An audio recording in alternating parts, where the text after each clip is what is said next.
Hoje a gente vive num momento histórico para a neurodiversidade no Brasil. Os dados preliminares do Censo 2022 revelam pela primeira vez nossa realidade. 2,4 milhões de brasileiros têm diagnóstico de transtorno do espectro autista, 1,2% da população nacional.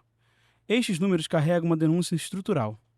Entre 2023 e 2024, as matrículas de estudantes autistas cresceram 44%, saltando de 600 mil para 900 mil estudantes. Mas o número de profissionais capacitados não acompanhou esse crescimento significativo. A desigualdade racial é gritante. Crianças autistas negras têm 2,6 vezes mais probabilidade de receberem diagnósticos errôneos que crianças brancas, enquanto pessoas brancas apresentam 1,3% de prevalência diagnóstica. Pessoas negras registram apenas 1,1%. Não por menor incidência, mas por barreiras sistêmicas ao acesso. Famílias migram entre estados buscando terapias básicas, evidenciando como território, raça e classe moldam violentamente o acesso aos direitos. Ser autista no Brasil não é uma experiência universal.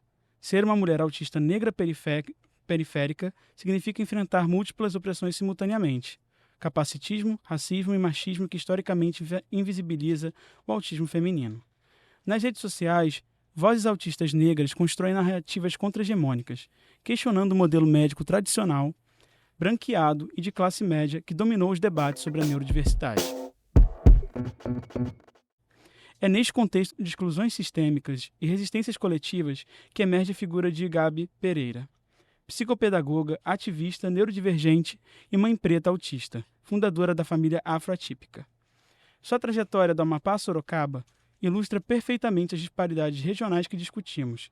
Como participante da Abraça e fundadora do Instituto Ampara, ela constrói uma perspectiva anticapacitista, racializada e territorializada do autismo. Hoje o Lacon recebe Gabi Pereira, que não apenas denuncia as carências do sistema, mas constrói alternativas. Sou Pedro Fávera, estudante de jornalismo da UERJ, estagiário do Lacon, o Laboratório de Comunicação Cidade e Consumo da UERJ, autista e também ativista na pauta da neurodiversidade. É um prazer te receber aqui, Gabi. Olá, pessoal, a todos e todas as pessoas que vão nos assistir a essa entrevista, ao Pedro, a toda a equipe, e agradecer pelo convite. Eu quero fazer a minha autodescrição. Eu sou uma mulher preta retinta, tenho descendência afro-indígena. Eu estou sentada, os meus cabelos eles são lisos, ondulados, eles estão curto acima do ombro. Eu uso alguns adereços afro-indígenas, como buzo, penas e também pinturas no rosto que representam a minha ancestralidade afro-indígena. E um destaque é meu batom verde, que muita gente que me acompanha adora. Eu também estou usando uma peça de roupa onde remete a essa miscigenação de mulheres, independente de seus corpos e do colorismo que temos entre a etnia indígena e também a africana, que são a minha descendência, na qual eu aprendi a ter o maior orgulho disso. Atrás de mim tem um armário, ele é cor bege, no fundo todo praticamente ele é branco. Eu queria também dar boa tarde à comunidade surda, porque eu sou mãe de uma criança de 9 anos, ele é surdo também.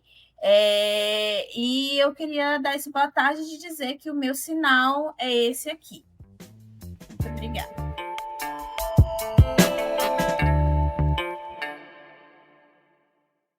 Eu queria que você contasse para a gente sobre o diagnóstico e como surgiu a ideia de compartilhar essa vivência da família nas redes sociais.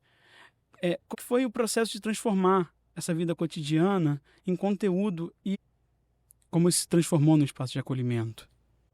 Primeiro, eu vou responder a primeira pergunta, como que foi eu dar início a criar conteúdo para rede social. Primeiro, pessoas negras e pobres que vivem na periferia, ou migrantes como eu, que hoje não resido no norte, sim, no sudeste, elas não criam conteúdo, não começaram lá no início, em 2015 praticamente, que começou essa questão de se criar conteúdo, apenas com o intuito de mostrar o seu dia a dia ou financeiramente. Era uma forma de pedir socorro. Então, quando eu fui para as redes sociais, eu fui para pedir socorro porque foi me negado um atendimento no CRAS que era o Bolsa Família. Eu tive que parar de trabalhar na época, então perdi o convênio do meu filho, que nasceu com cardiopatia congênita. O nome do meu filho chama Benjamin. E uma das primeiras deficiências dele é a trissomia do 21, mais conhecida como a síndrome de Down, e ele nasceu com uma cardiopatia congênita muito grave, que necessitou de uma primeira cirurgia que foi feita pelo convênio, e a segunda foi feita pelo SUS, com muita luta. Em seguida, meu marido também precisou, porque as demandas eram muito altas, e até então, nessa época, nós não tínhamos o nosso diagnóstico. Eu, principalmente, tentava vários atendimentos pelo CAPES, mas sempre aquele atendimento onde dá o diagnóstico da ansiedade, da depressão, síndrome do pânico, esquizofrenia, bipolaridade, no máximo ali chega. Mas normalmente são essas três primeiras doenças psicossomáticas que nos atestam, sem nem olhar no nosso rosto, prescrevem medicação, sem nenhum apoio terapêutico, pelo menos um psicólogo. Então, e aí eu tinha levado meu filho com 1 ano, logo que ele fez 1 ano de idade, no dia 3, ele faz 1 ano em junho, no dia 3 ele tinha uma consulta, eu levei ele até o hospital, onde eu descobri que meu filho não tinha sido colocado na fila para fazer, porque ele já teria que fazer com 1 ano uma nova cirurgia, que era retirada da bandagem pulmonar para fazer a correção da cardiopatia por completo. E eu fiquei sabendo simplesmente sentada numa cadeira com a médica de costa para mim, vários residentes, na minha consulta, que deveria ser uma consulta privada e particular com o meu filho. Essa médica olha para o pontuário do meu filho e fala para os residentes que ele tinha sido uma criança que não tinha sido colocado na fila, mas que não tinha problema, que a partir daquele momento ia colocar na fila. E já entendendo como o SUS funciona com fila, eu saí dali completamente desesperada, sem nenhum apoio, sem nenhum suporte do que seria feito. Meu filho com 1 ano de idade, eu cheio estava sozinha, com bolsa. No meu filho não andava ainda na época, devido à hipotonia. As crianças com síndrome de Down, a grande maioria tem hipotonia e tem essa demora na questão motora também. E eu saí dali desesperada e não sabia o que fazer. E foi então que eu fiz o meu primeiro vídeo, que está no nosso canal do YouTube Família Afrotípica, aonde eu fiz essa denúncia. E aí eu falando com outras pessoas, ter um entendimento das políticas públicas advindo, né, do poder público, que deveria fazer isso com mais efetividade, e se torna um atendimento deficiente. É porque deficiente é falta daquilo, e não nós somos pessoas com deficiência, com uma condição neurodivergente, ou como meu filho, que tem a questão da deficiência visual, tem uma questão no cromossomo também.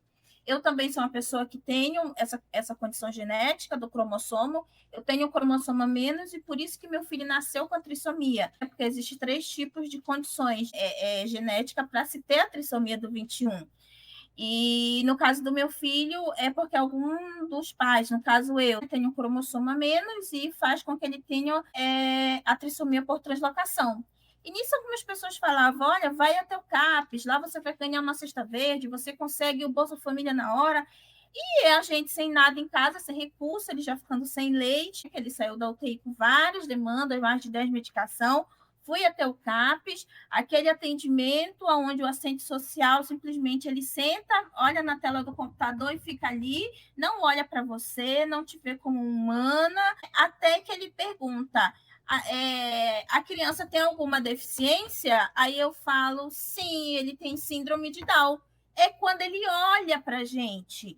E aí ele fala, ai, que fofinho, ai. Aí começa todas aquelas falácias capacitista, e aí eu já entro e falo que ele é cardiopata, que eu precisava, e ali eu descubro que aqueles benefícios não é se dado na hora. Existe toda uma burocracia para se ter, e um valor muito pequeno que não dá conta da demanda de uma criança que nasce com uma condição como meu filho. E foi onde eu comecei a ver que eu, como todas as mães que têm um filho com diagnóstico, se sente sozinha. Eu e meu marido nos sentimos sozinhos naquela nova jornada. Segundo o IBGE de 2022, apenas 18% das pessoas com deficiência têm plano de saúde, contra 26,7% das pessoas sem deficiência. Para famílias negras e periféricas, essa realidade se intensifica. Tempos de espera 3 vezes maiores para diagnóstico especializado. A concentração de serviços no eixo sul-sudeste cria um apartheid geográfico. E eu comecei no Facebook a falar, a escrever, porque eu ficava sozinha em casa depois que ele saiu da UTI. E comecei a mostrar como que era a dificuldade de se conseguir direito, desde um passe livre, a uma terapia, uma medicação pelo SUS, uma fralda, um leite, porque o médico passa um leite que não tem pelo SUS, o SUS oferece outro tipo de leite, e não era aquele leite que meu filho tinha que usar, e aí a gente começa a não saber o que fazer, a não ser pedir ajuda para as pessoas. Então, eu, nesse período, eu criei uma abaixo-assinada, eu fui na casa de uma amiga, e de repente eu estava ali mexendo no celular e eu vi que uma mãe tinha salvado a vida do filho com cardiopatia no Distrito Federal fazendo um abaixo-assinado. Aí eu fui naquela plataforma, pedi para minha amiga na época emprestar o computador, criei o abaixo-assinado, contei toda a minha história que estava acontecendo, mas eu não tinha internet em casa. Eu morava no cômodo, que era um cômodozinho para a cama, o banheiro e depois a cozinha muito pequeno, dentro da periferia. E aí essa minha amiga me empresta, e aí quando se passou um tempo, eu fui visitar essa minha amiga novamente, conectei a minha internet, nisso as pessoas da plataforma estavam entrando em contato comigo pelo Facebook, por e-mail, tentando me ligar, mas não dava sinal onde eu morava, tentando falar pelo WhatsApp, e eu não entendi. E aí eu descobri que o meu abaixo-assinado ele tinha ido para 159 mil, depois foi para 200 mil, e foi naquela época, em 2016, um dos maiores abaixo-assinados daquela plataforma para salvar a vida de uma criança. Isso foi, acho que foi numa terça-feira que eu fui na casa dessa minha amiga, que eu fiquei sabendo. Aí eu mandei mensagem, eles me ligaram na hora. Aí eu já tinha uma entrevista para dar para o Catraca Livre. Depois disso, na quinta-feira, o hospital me ligou, falou que tinha uma vaga para ele na segunda-feira, e aí começou. E eu comecei a perceber que nas redes sociais as demandas que eu tinha com meu filho não eram iguais das famílias, mesmo sendo da mesma classe social, brancas, não eram parecidas com as minhas, porque isso perpassava pela raça e pela questão também de regionalidade. As pessoas do Norte e Nordeste têm uma outra forma de se expressar, têm sotaques, tem uma forma de enfrentamento completamente diferente de quem nasce no Sudeste, no Sul, apesar do Sudeste ser São Paulo ser uma capital construída por mãos dos nossos ancestrais negros, indígenas e também Norte e Nordeste, quem nasce aqui acaba tendo a característica daqui das pessoas que é muita correria, ninguém olha para ninguém, todo mundo está sempre preocupado com o seu, porque é tudo muito longe, é uma cidade metropolitana muito grande, e aí você vem de um estado, Amapá, onde parece que o tempo passa mais devagar, as pessoas se olham mais nos olhos, até hoje as pessoas dão bom dia, boa tarde, mesmo sem conhecer. Quando alguém te pergunta, as pessoas perguntam o teu nome, perguntam de quem você é filho, porque isso é importante. Aqui ninguém nem quer saber teu nome, as pessoas nem olham para você que dirá saber teu nome. E isso é um choque de cultura muito grande. E aí aparece uma mãe preta que quando chega no balcão e dá boa tarde, ninguém olha na cara dela, ela bate no balcão e pergunta: ninguém vai me dar boa tarde? A fila preferencial tem? Não tem. E aí começou toda aquela minha luta no meio, indo na prefeitura, na Câmara, lendo leis, comecei a ler leis e comecei a colocar a boca no trombone. Na minha época, ninguém sabia que era BPC, todo mundo falava LOAS e dizia que era aposentadoria. Então as pessoas vinham, olha, teu filho tem direito à aposentadoria. E aí eu pensava, caramba, eu não tive um filho para ser aposentado na hora que nasceu. A aposentadoria, na minha cabeça, pelo menos a gente que é neurodivergente, é para as pessoas que já têm um tempo de trabalho, já estão na melhor idade e aí elas se aposentam. Essa nomenclatura aposentadoria também acaba estigmatizando a pessoa como indivíduo. Meu filho acabou de nascer, eu já tenho que aposentar, ou seja, porque ele nasceu com diagnóstico, ali já deram a sentença de que ele não vai ser capaz de crescer, de se desenvolver, de ser mão de obra para o mundo capitalista. Que nós vivemos numa sociedade capitalista.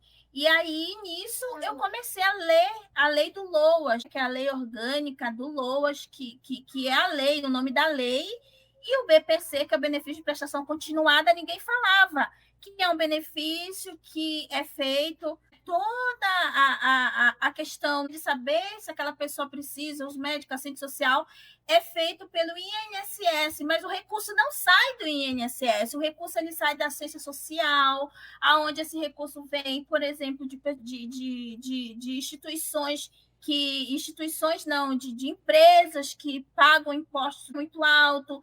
Por exemplo, a caixa lotérica, quando alguém ganha um valor exorbitante, não acha quem ganhou, vai para esse fundo. E aí, até hoje, muita gente acha que esse dinheiro é do INSS. Por isso que 2017, quando a gente foi para a luta, que queriam congelar, diziam que era o PPC que era o problema do INSS. Aí agora, no final do ano passado, novamente, era o BPC o problema do rombo do INSS. E aí agora, o que nós descobrimos? Quem estava roubando o INSS não era o rombo do BPC, porque o BPC não sai recurso do INSS. O recurso do INSS que sai são para aposentados. É por isso que toda a situação que está acontecendo no INSS com os aposentados está vindo do INSS, porque as pessoas trabalham ao longo da vida, elas pagam o seu FGTS, elas pagam ali para ter a sua aposentadoria.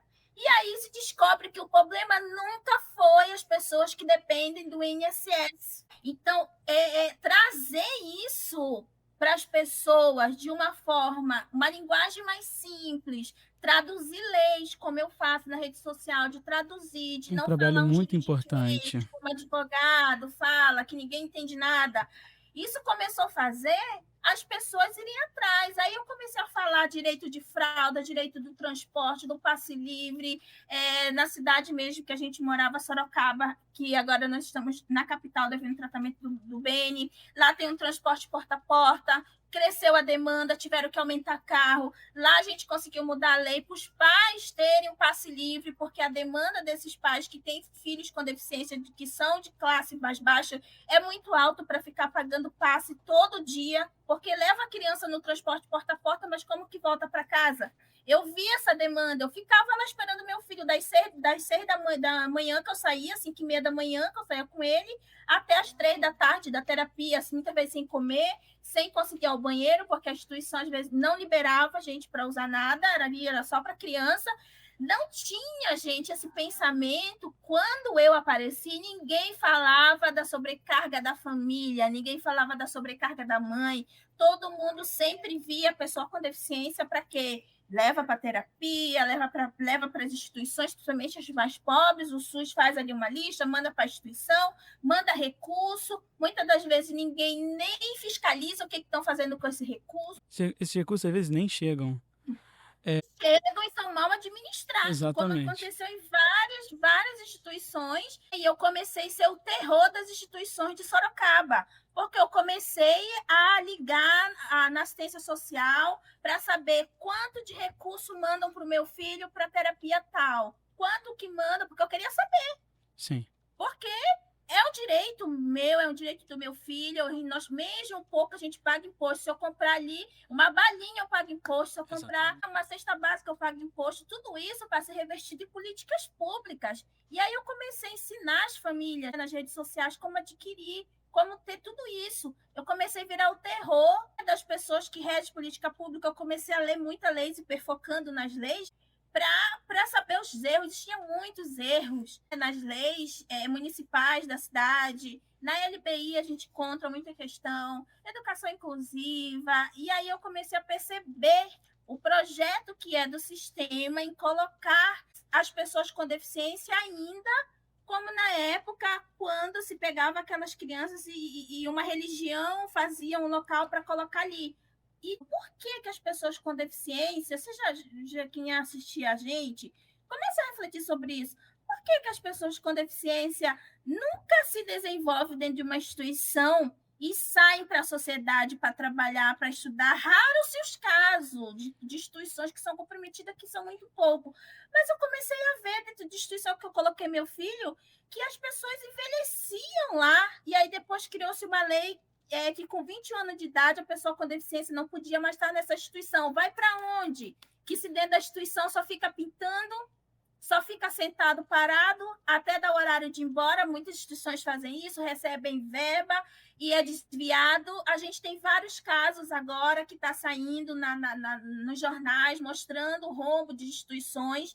E eu não vou falar aqui de clínica, porque eu não sou de clínica, eu sou de instituição, eu sou da periferia, eu sou de uma classe social baixa, onde depende 100% exclusivamente de recursos públicos. É via SUS, é escola pública, é defensoria, Ministério Público. Então, eu comecei a fazer a defensoria, se mexer o Ministério Público, ir até o promotor para colocar, para saber o que está acontecendo, colocar os vereadores para trabalhar, porque vereador normalmente ganha e fica só ali. Comecei a Vem com uma pauta comecei a fazer o povo se movimentar, coloquei o povo com deficiência na rua, bora fazer um protesto, porque eu vi a comunidade negra fazendo protesto, eu vi a comunidade LGBT fazendo protesto, mulheres fazendo protesto, todo mundo fazendo protesto, e o povo com deficiência. Eu olhava para esses acúmulos dos outros movimentos e eu pensava, a gente precisa de um movimento organizado, porque realmente a gente ficou muito para trás nesse sentido. Ver a sua militância é de uma importância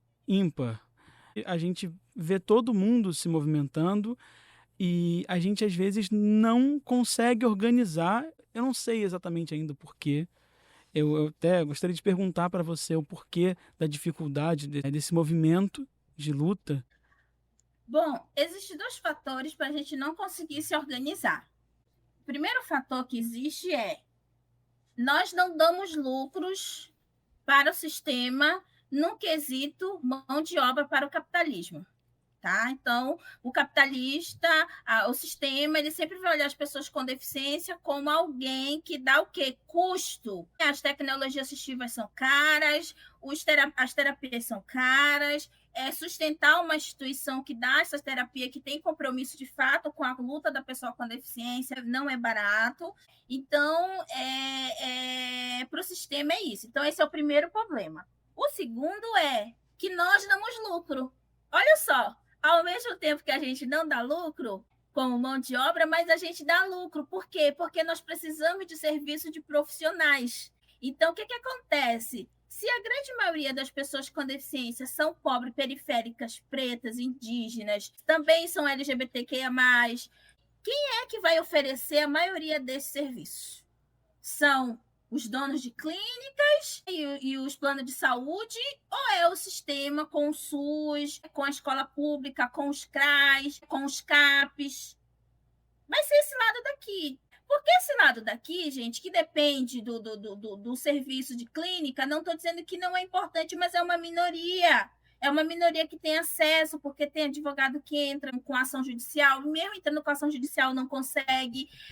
Os planos de saúde agora está uma briga com essa questão também do plano de saúde. Na época da luta do rol taxativo mata, eu fiz um questionamento para as pessoas que estavam à frente se acorrentando. Perguntei, quando vamos nos acorrentar para a melhoria do SUS? Porque o SUS também é um plano de saúde. O SUS também é um plano de saúde pago, escola pública, serviço de saúde público, tudo que é público não está querendo dizer que é gratuito. E por muitos anos, os políticos eles colocaram isso na cabeça de nós, minorizados, que tudo que é dado pelo serviço público é grátis, é dado. Não é, gente. E aí, por isso que muitas das vezes, uma praça que é feita, a própria população vai lá e quebra tudo. Você está quebrando o seu dinheiro, dos seus impostos.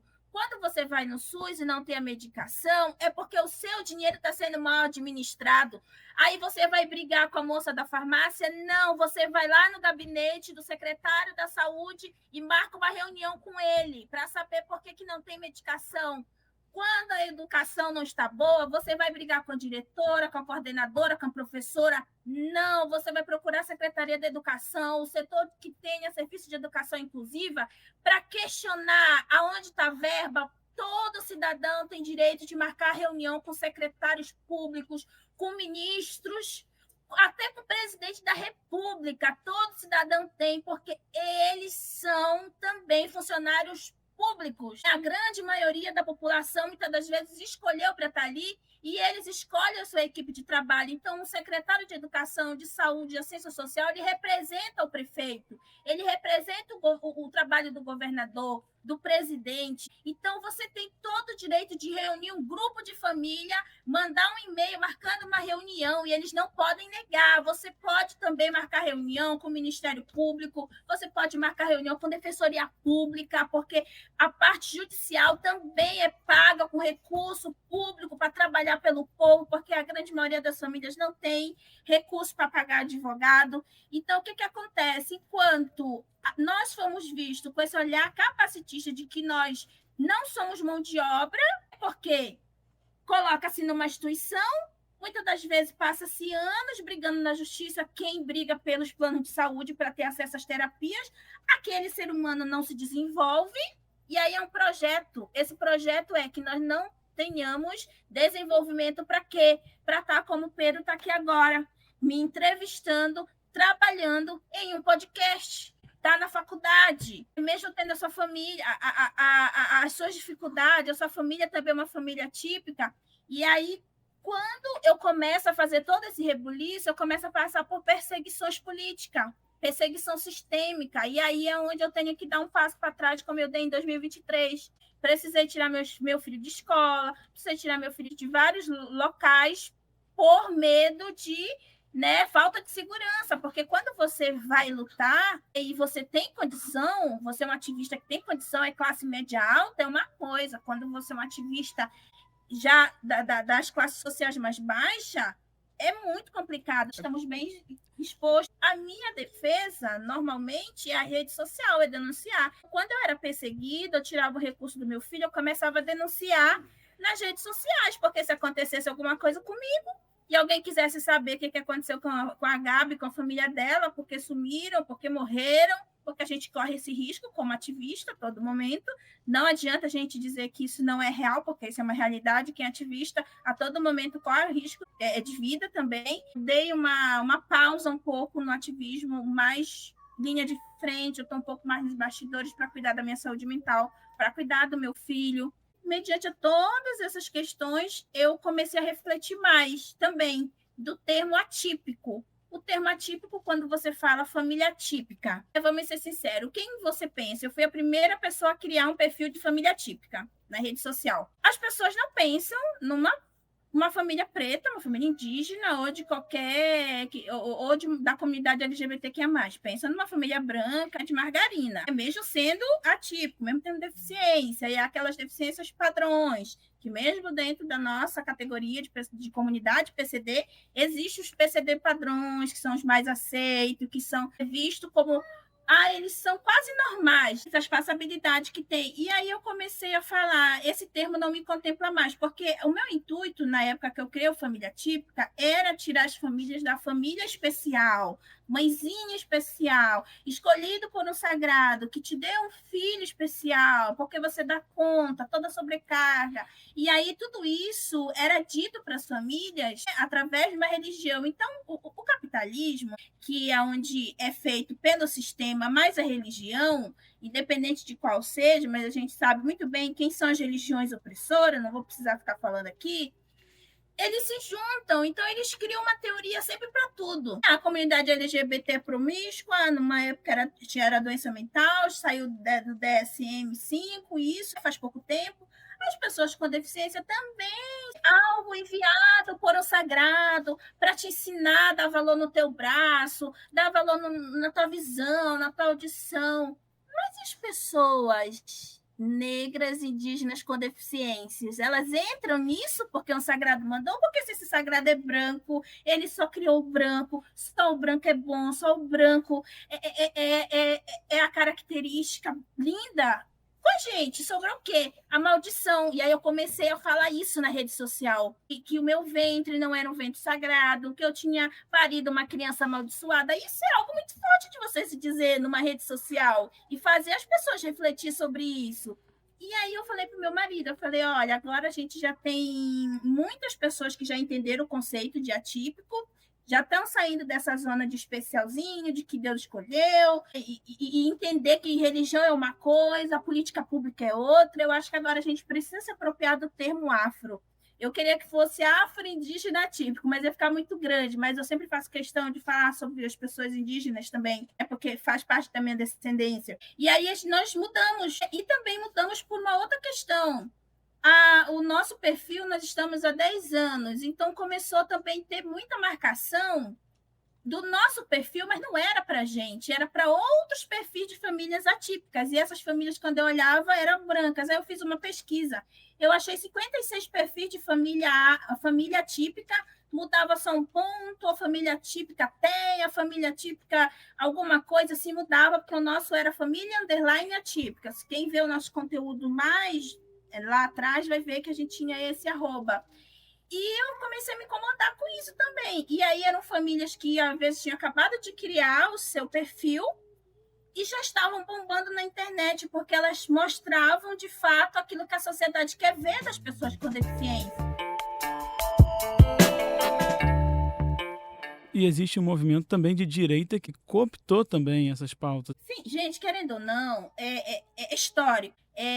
Apesar das políticas públicas, sua grande maioria vem da questão política partidária de esquerda, que as pessoas precisam entender o que é ideologia. Ideologia de esquerda, ideologia de direita, centro, ou não quer saber de nenhuma ideologia, igual religião, tudo bem. Agora, quando nós estamos falando de política partidária, onde aquele partido se diz ser de um lado, a gente tem que entender que quem começou com política pública, de fato, mesmo com capacitismo rolando, foi a direita.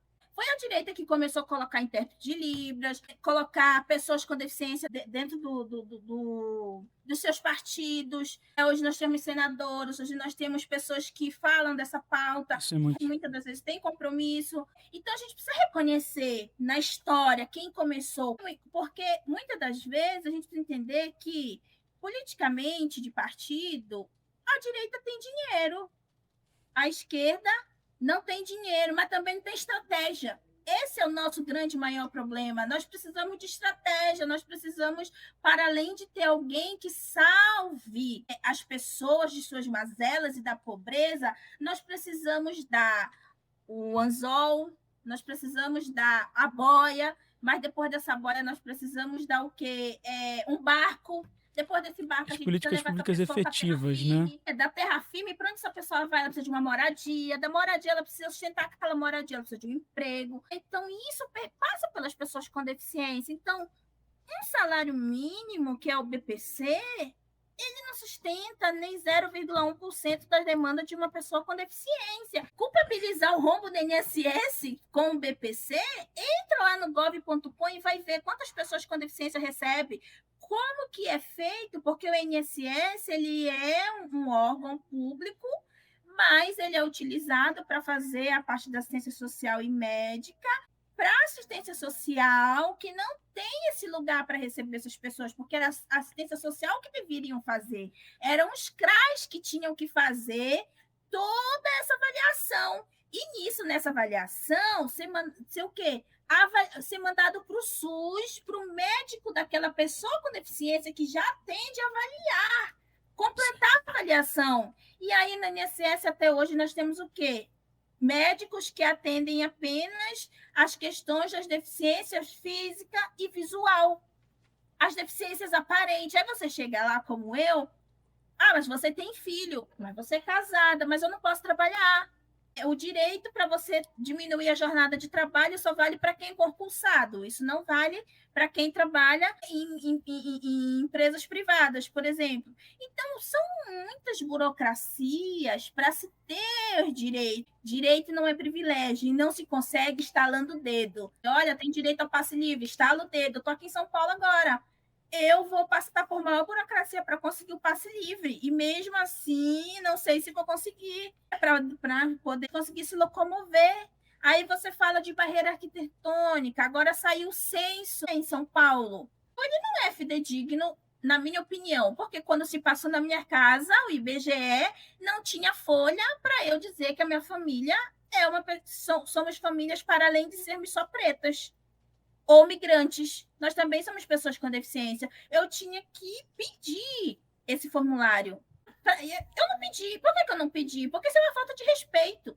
Se tinha lá para me falar se eu sou LGBT, se eu sou mulher, se eu sou negra, se eu sou pobre, a minha idade, se eu trabalho, se eu não trabalho, por que não tem a condição? Achar que as políticas públicas para as pessoas com deficiência estão melhorando, já demos bons passos. Estamos, né, saindo daquele conceito. A luta antimanicomial tem ajudado e ajuda muito as pessoas neurodivergentes, porque antigamente se colocava os transtornos neurológicos junto com as doenças mentais, junto com as pessoas com síndrome de Down, junto com as pessoas surdas, juntos com mulheres que os maridos queriam esconder. Mulheres que, por exemplo, como eu, antigamente, que era ativista, negros, depois do dia 13 de maio da abolição, todo mundo acha que deram a liberdade para os nossos ancestrais, e no dia 14 estava todo mundo trabalhando, ganhando sua terra. Não! O que eles fizeram? Eles foram lá, pegaram as pessoas da Europa pobre, deram-se terra, deram-se o sustento, e aí é muito fácil dizer, mas eu sou descendente de imigrante alemão, francês, português, e eles chegaram aqui, eu tenho herança. Por quê? Porque eles chegaram, já deram. E os nossos ancestrais que construíram esse país, que eram donos dessa terra, até hoje estão brigando por demarcação. A gente acabou de ver o Fantástico mostrando, depois de um ano, como que estão os povos Yanomami, e que estavam lá tendo o seu território todo prejudicado, as crianças pele e osso. Hoje em dia se gourmetiza tudo. As pessoas acham que favela e a periferia venceu quando um preto venceu. A aldeia venceu. Não, gente, foi uma pessoa só que conseguiu, com muito custo, vencer e está tentando levar os seus. A favela só vai vencer, a periferia só vai vencer, os povos ribeirinhos só vão vencer quando nós tivermos um país, de fato, com justiça social. Eu não luto por igualdade, gente. Não tem como lutar por igualdade, sendo que não somos iguais. Nós temos que lutar por justiça social, porque quando nós lutamos por justiça sociais, nós vamos dar política pública de acordo com a subjetividade de cada um. O que o Pedro, como autista, precisa é completamente diferente do que eu, Gabi, autista, preciso. Mas nós temos que ter uma base de justiça social. Qual que é a base? Primeiro, uma moradia, alimentação, porque sem comida na mesa não adianta você dar terapia, dar remédio, dar isso, daquilo. E aí você vai subindo. E aí a gente vai melhorando a vida de todas as pessoas até que todo mundo esteja no mesmo patamar, que é onde as pessoas falam de comunismo, socialismo e deturpam tudo. Desde que o mundo é mundo, é muito mais fácil a gente ouvir mentiras, histórias mal contadas, do que a gente ir atrás de saber. Eu sou uma pesquisadora popular, eu pesquiso da onde eu vi. Eu tenho um hiperfoco, Pedro, em saber da onde se originou tudo. Então, se você me fala qualquer assunto, se eu não souber, eu pego e vou atrás, né? E quero saber da onde se originou tal coisa. Nos últimos anos, eu vi você compartilhando sobre a sua formação acadêmica, né, enquanto psicopedagoga. Como é que você vê as adaptações e as capacitações como psicopedagoga, como mãe, como autista?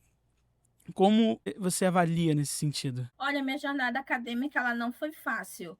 Primeiro porque, do início ao fim, a instituição não conseguiu entender qual era o tipo de adaptação que eu precisava como autista. Eles queriam fazer uma adaptação como se fazem para crianças em escola, colocar um profissional para assistir aula comigo. Eu não preciso de um profissional para assistir aula. Eu tenho dificuldade com as regras da ABNT. Eu precisava de um profissional que me ajudasse nos meus trabalhos acadêmicos nas regras da ABNT. Mas eles me mandavam intérprete de Libras, me mandavam profissionais que achavam que eu não percebia que eles mudavam a minha escrita e fazia de qualquer jeito. E isso me desregulou por diversas vezes. As provas são provas ainda muito de falso verdadeiro, certo ou errado. Gente, é horrível. Eu me desregulava toda para fazer as provas, porque isso já me desregulava quando era criança, imagine agora. Daí, para mim, era muito mais fácil uma prova, por exemplo, se eles falassem, Gabi, nós precisamos que você apresente um trabalho para ser a sua prova dessa matéria. Eu apresentaria tranquilamente, porque é a minha habilidade, eu conseguia construir.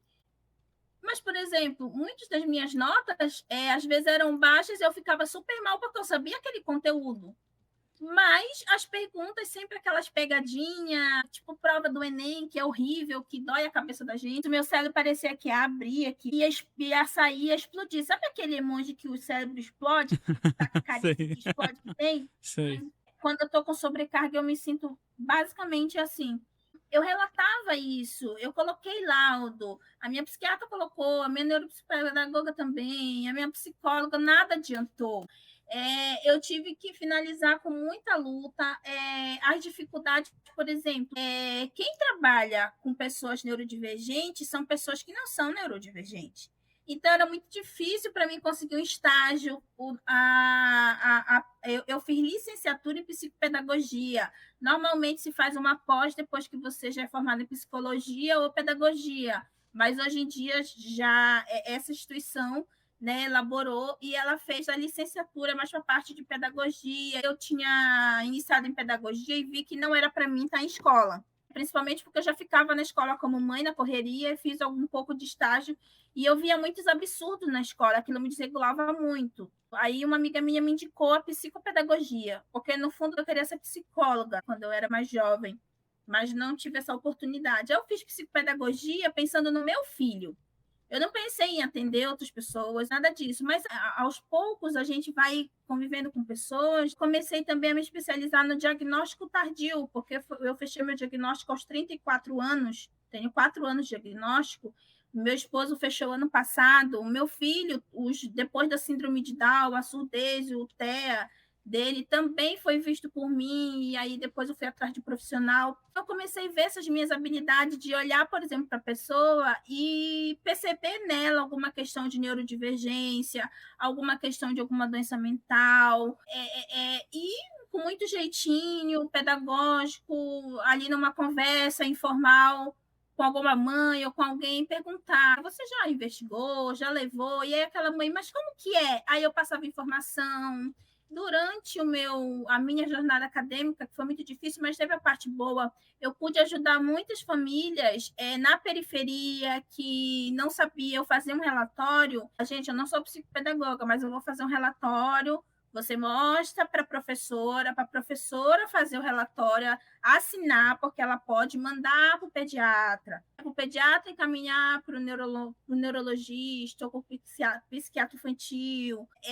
Muitas pessoas adultas e mães me procuravam, principalmente depois que eu fechei meu diagnóstico, e a gente começava a conversar, e aí eu sempre passo o contato da minha psiquiatra para essas pessoas, e não teve uma pessoa que eu olhei até hoje que não fechou o diagnóstico.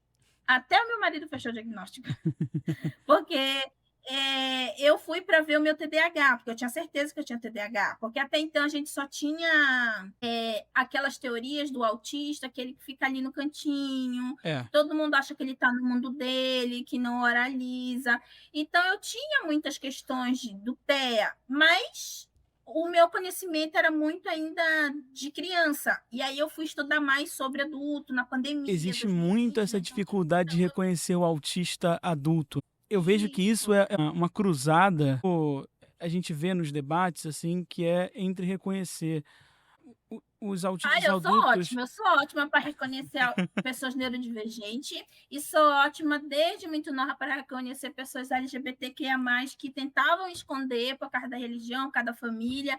Sempre que eu tinha amigos, eu chegava e muito jeitinho conversava, aí essa pessoa se abria comigo, me sentia como um porto seguro para conversar. E naquela época, com a religião, a gente achava que era doença que tinha que curar. Até eu mesmo, eu também faço parte da comunidade LGBTQIA+, né? Apesar de ser casada com uma pessoa hétero hoje. Mas eu fechar a minha questão de gênero, de sexualidade, eu achei que eu era lésbica, achei que eu era bissexual, até que me estudando muito, hoje eu, né, me denomino como pansexual, porque eu não vejo essa questão para me relacionar homem, mulher, essa questão de se é cis, se é trans, então eu comecei a perceber isso em mim. Muitas das vezes as pessoas perguntam qual que é essa diferença. E aí entender também que essa pessoa com deficiência tem sexualidade, porque por muito tempo foi tirada a nossa sexualidade. Por que a LBI levou 10 anos ou 6 anos, não me engano, agora se foi 6 ou 10, mas não importa, mas se levou anos, para ser aprovada? Porque o nosso antigo presidente, na época então deputado, paralisou a parte da saúde que falava sobre sexualidade, reprodução e das pessoas LGBTQIA+, na parte de saúde da LBI. Aí, depois da pandemia, uma enxurrada de pessoas autistas fazem parte da comunidade LGBT. Hoje nós temos uma enxurrada de pessoas com deficiência na internet, criando conteúdo e contando que saiu do armário. Porque por muito tempo você trata as pessoas com deficiência não a partir da fase de desenvolvimento, que é de 0 a 2 anos, é um bebê, de 2 até aos 9 anos de idade e 9 meses, criança, dos 10 até os 15 anos de idade, até os 18, tem a pré-adolescência, e aí depois a adolescência vai até os 24 anos, aí depois dos 24 anos a fase adulta, depois da fase adulta, da reprodução, desse capacitismo de achar que nós não somos humanos. Aí, ao mesmo tempo que nós não somos humanos porque somos anjos, nós não somos humanos porque nós somos o outro lado. Nós não somos anjos, logo nós somos o quê? O oposto, as pessoas negras e indígenas. Então, por isso que a maioria da incidência da violência é maior em pessoas com deficiência, principalmente os não verbais. A gente tem aí um projeto chamado Eu Me Protejo, que traz essas estatísticas, traz formas inclusivas das crianças e das pessoas falarem, denunciar, porque a violência sexual contra as pessoas, as crianças, elas não acontecem com desconhecido, acontece dentro de casa, é o pai, é a mãe, é o tio, é o padrinho, é o vizinho, é o namorado da irmã.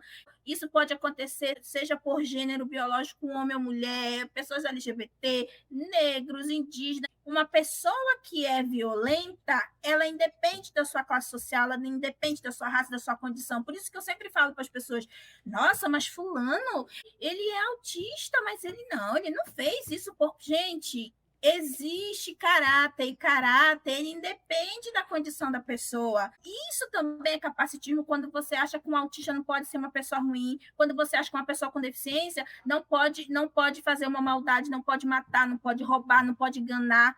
Eu já levei rasteira de tantas pessoas com deficiência, de pessoas negras, de pessoas indígenas, de pessoas de mulheres. Por que isso acontece? Porque o caráter não vê a questão de gênero, de condição de raça. Caráter, você nasce ou você nasce.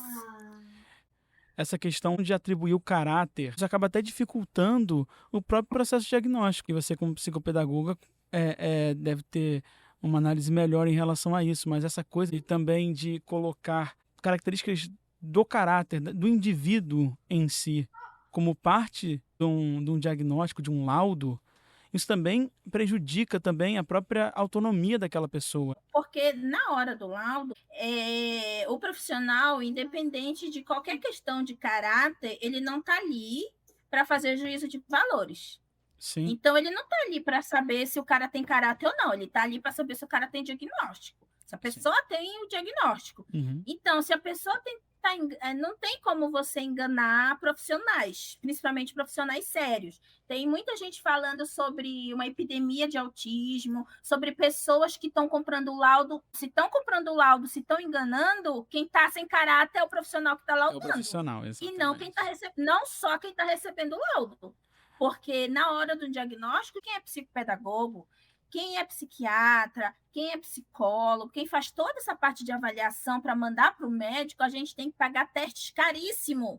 Por isso que uma avaliação não é menor do que R$ 250 a R$ 500, a R$ 1.000, uma avaliação Que é um de processo minucioso, né? atendimento. É um Exatamente. processo longo, gente. Não é assim, você chega, eu vou atender o Pedro. Pedro, me fala seu nome, o nome da sua mãe. Não, não funciona desse jeito. E outra coisa, um processo avaliativo, ele tem que acontecer de acordo com a subjetividade de cada indivíduo. Então, não tem como Vendo a o psicopedagogo, interseccionalidade.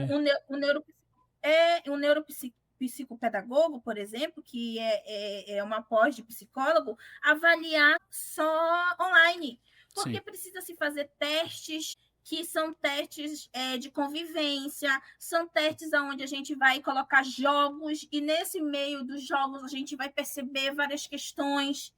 Então, não é simplesmente você pegar e ir num lugar, numa clínica, fazer. Não, o meu diagnóstico demorou, do meu marido demorou mais ainda, do Beni eu entrei com 3 anos, eu fechei com 6 anos de idade, que é o limite máximo. Então, por quê? Porque a neurodivergência, ela não tem ainda um exame, a gente viu agora no Fantástico que saiu um exame para criança de 0 a 3, mas ainda são avanços que ainda vai demorar a chegar no SUS. Mas, por exemplo, muitos transtornos, por exemplo, são parecidos. Então fica aquela zona, aquela área cinza. Entendeu? E aí a bipolaridade também tem algumas coisas semelhantes.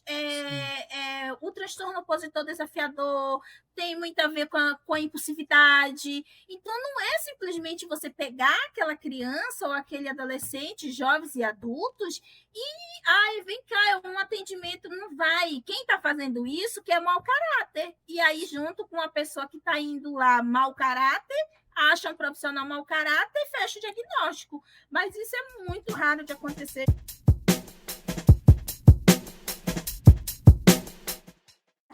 Eu queria te agradecer muito pela entrevista, agradecer pela sua presença, pelo seu tempo, pela qualidade do que você dispôs aqui. Queria perguntar se você queria deixar alguma palavra, alguma rede, alguma indicação para a gente poder finalizar aqui a nossa entrevista. Bom, primeiro eu quero, agradecer a todos vocês, a equipe, pelo convite. A Julá Nascimento, uma mulher negra, me chamou para participar desse podcast. Eu sempre fico muito feliz quando eu sou convidada para trazer as minhas vivências. E se eu puder indicar algo, eu indico a mim mesmo.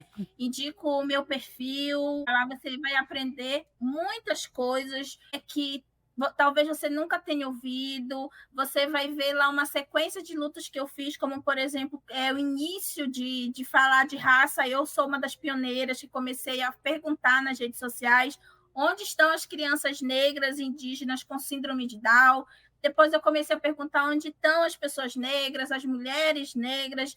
Eu comecei a falar de maternidade, da mulher negra, essa maternidade afrotípica. Depois eu comecei a falar de relacionamento afrotípico, como que é. Então, de como é ser o meu marido, como ser pai, porque eu escrevo, mas eu escrevo a partir do que ele me fala, do que eu convivo com ele. Então, assim, ser pioneira não é fácil, porque muitas pessoas pegam o que você faz e transformam em mercadoria, ganham dinheiro com isso, ganham seguidores. Muita gente já fez isso, inclusive pessoas negras. Então, por isso que caráter independe. Mas, se eu tiver que me indicar, eu indico a minha família, indico o meu trabalho, o trabalho do meu marido, o trabalho do meu filho também, porque a gente cria conteúdo junto com ele. Então, quando você entra no perfil Família Afrotípica, você já vê lá quem somos nós. Lá está em destaque. Compartilhe com profissionais da educação, da ciência social, da saúde. Me convidem para palestras, eu sou palestrante também, tenho boleto para pagar, porque o que cai do céu é só a chuva, e às vezes nem isso está caindo, o sertão está aí com prova disso. Isso é verdade. Me convidem para podcast, remunerem pessoas negras com deficiência. Quando vocês convidarem para eventos, convidem pessoas negras, indígenas, neurodivergentes para falar sobre o tema nos eventos, nos congressos, e remunerem, paguem como vocês pagam os profissionais que nem sequer, muitas das vezes, têm um familiar na casa para trazer não só o conceito epistemológico ou o conceito teórico, mas é muito bom a gente ter a teoria, mas é muito melhor ter a prática. Isso é algo da nossa ancestralidade afro-indígena. Muito obrigada a toda a equipe que está aí por trás, muito obrigado mesmo. E para finalizar, eu quero dizer, com o punho cerrado, Ubuntu, eu sou porque nós somos. A luta continua. Acompanhe nossas produções nas redes sociais do LACOM, o Laboratório de Comunicação, Cidade e Consumo da UERJ, coordenado pelo professor Ricardo Freitas. A gente está no Instagram, no LinkedIn e no nosso blog, e você pode conferir. Meu nome é Pedro Della Fávera e esse foi o episódio 35 do Lá Com Quem, com Gabi Pereira. Obrigado e até a próxima.